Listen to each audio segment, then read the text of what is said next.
মিথ্যা তথ্যের অভিযোগ, বারাসাতের বিজেপি প্রার্থী স্বপনের বিরুদ্ধে কমিশনে দলীয় কর্মীরাই।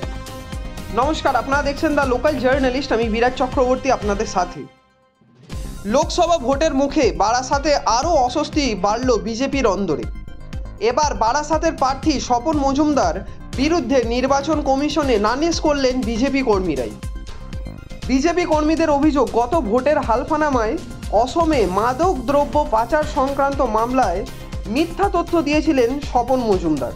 এমনকি নিজের শিক্ষাগত যোগ্যতা ও সম্পত্তি নিয়েও মিথ্যা তথ্য দিয়েছিলেন বিজেপি প্রার্থী, দাবি বিজেপি কর্মীদের। এর আগে স্বপন মজুমদারের বিরোধিতা করে পোস্টারও পড়েছিল বিজেপি নির্বাচনী কার্যালয় ও জেলা পার্টি অফিসে। যদিও বিজেপি প্রার্থী স্বপন মজুমদারের পাল্টা দাবি, নেপথ্যে তৃণমূলের চক্রান্ত, এরা বিজেপি কেউই না।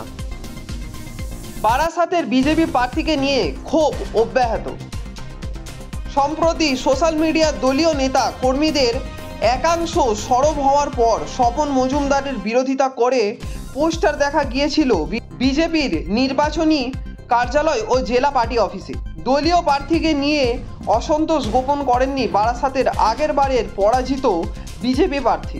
কটাক্ষ করে তৃণমূল বিরোধিতা দলীয় নেতার অসন্তোষ প্রকাশের আসে।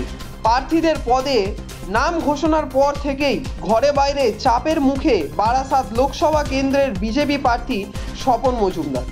বারাসাতের বিজেপি প্রার্থী বিরোধিতা করে পোস্টার পড়ে তার নির্বাচনী কেন্দ্রের দুটি জায়গায়।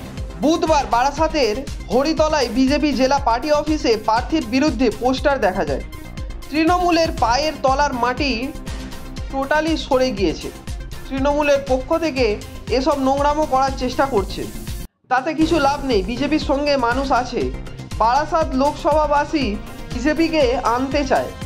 বারাসাত লোকসভা কেন্দ্রে পরাজিত বিজেপি প্রার্থী মুনাল কান্তি দেবনাথ বলেন, এর যে প্রোফাইল আমি দেখলাম, শিক্ষাগত যোগ্যতা, একটা কেস ওর সম্বন্ধে রয়েছে। আমি এই রকম একটা লোকের সঙ্গে অ্যাসোসিয়েট হয়ে তার হয়ে লোকের কাছে ভোট যদি যাই, ওখানকার লোক তো আমায় জুতো মারবে।